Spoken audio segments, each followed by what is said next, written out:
And thanks for joining us on African Television Network News.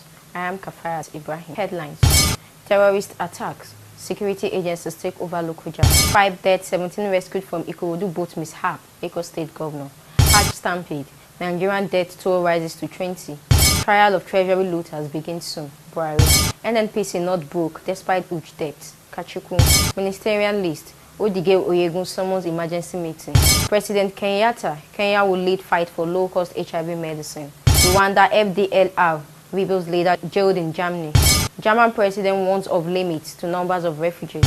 Syria conflict tops agenda for world leaders at UN. South Sudan vice president woos foreign investors into conflict-hit nation. China leads tourism slump to South Africa. Now the news in detail. Following last Friday's attack on the office of the Department of State Service DSS in Kogi State by gunmen believed to be terrorists, security has beefed up around the Zone 8 area of Lokoja. Officers and men from the Megumeri barracks, Lokoja, have been drafted to ensure adequate security, while mobile policemen have also been drafted to cordon off the area. The combined team comprising officers and men from the Army, Navy, Police and DSS was noticed patrolling the road and adjoining roads. Sources said the security arrangement was to forestall a repeat attack by the suspected insurgents. Lagos State government yesterday said 5 of the 20 passengers and 2 crew members of a commercial boat belonging to the Bayeko Ferry Association traveling from Okeira Nla Aja to Bayeko in Ikorodu, who were earlier rushed to a hospital, died, while 17 others were rescued alive.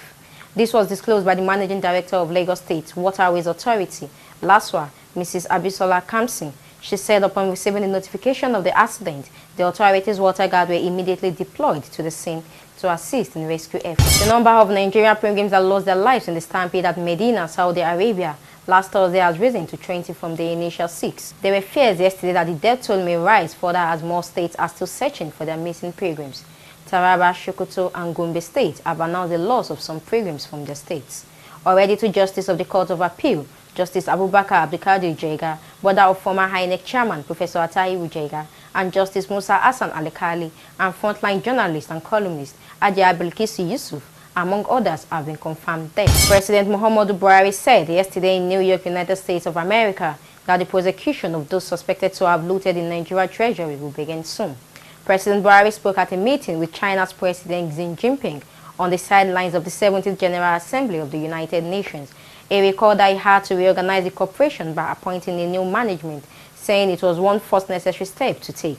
President Buhari also expressed gratitude to the China president for the country's assistance to Nigeria in curbing crude oil theft, even as he applauded China's interception of shiploads of crude oil stolen from Nigeria. The Nigeria National Petroleum Corporation, NNPC, said that despite losing 230 billion naira annually from marketing and refining operations, the corporation was not broke. It also disclosed that it holds over $6 billion in cash call arrears. NNPC insisted that there was no way the corporation can be broke, given its asset base and equity holding in the petroleum industry. The group managing director, NNPC, Dr. Emmanuel Ibekachukwu, who reassured of the corporation's solvency in Lagos during a question and answer session with journalists, said what was wrong with the establishment was cash flow management. Strong indications emerged yesterday that the Senate will receive the ministerial list from President Muhammadu Buhari tomorrow or Wednesday.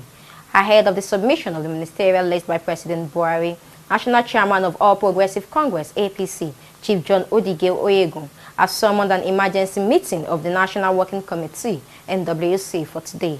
According to a source, besides discuss the proposed ministerial list, the party leadership will brainstorm on the multiple crises working in. Kenya will spearhead efforts to keep HIV medication affordable and will make it a big agenda at the upcoming World Trade Organization Summit that will be held in Nairobi in December.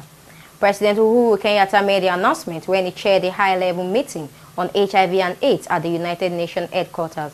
He said government must ensure HIV commodities, particularly antiretroviral medication, must continue to be available at affordable prices. A German court has sentenced two Rwanda rebel leaders for masterminding attacks on civilians in the Ignas Muwanashiaka and Straton Musoni were accused of ordering militias to commit mass murder and rape between 2008 and 2009. The trial took place under a law which allows the prosecution of foreigners for crimes committed outside Germany. Muwanashiaka, who is the leader of the Democratic Forces for the Liberation of Rwanda, FDLR, was given a 13-year sentence, while Musoni's deputy was sentenced to 8 years. Musoni was released immediately because of the time he has spent in custody. Germany's president has warned that there are limits to how many refugees this country can absorb, as it prepares for as many as 800,000 arrivals this year, showing growing concern even at the highest level over how to look after so many newcomers. We want to help.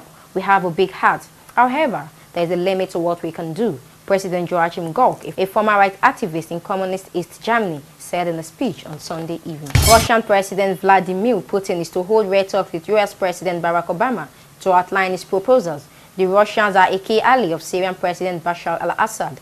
Western leaders have recently softened their stance towards him, conceding that he might be able to stay on during a political transition. Vice President James Wani Iga said South Sudan is endowed with enormous natural resources and surrounded by 5 of the largest and fastest growing economies in Africa.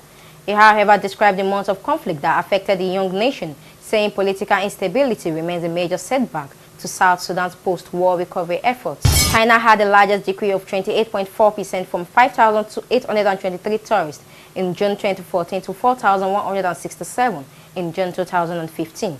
In July, Western Cape Minister of Economic Opportunities, Alan Wind, warned that South Africa's new visa regulations relating to unabridged birth certificates and biometric data scanning will result in tourism, especially from new source markets like China and India, decreasing and possibly simply falling away. That will be all for now. But before we go, let's take a recap of the headlines. Terrorist attack, security agencies take over Lokoja, 5 dead, 17 rescued from Ikorodu boat mishap, Lagos State government. Hajj stampede, Nigerian death toll rises to 20. Trial of treasury looters begins soon, Buhari. NNPC not broke, despite huge debt, Kachuku. Ministerial list, Odige Oyegun summons emergency meeting. President Kenyatta, Kenya will lead fight for low-cost HIV medicine. Rwanda FDLR rebel leaders jailed in Germany. German president warns of limits to number of refugees. Syria conflict tops agenda for world leaders at UN.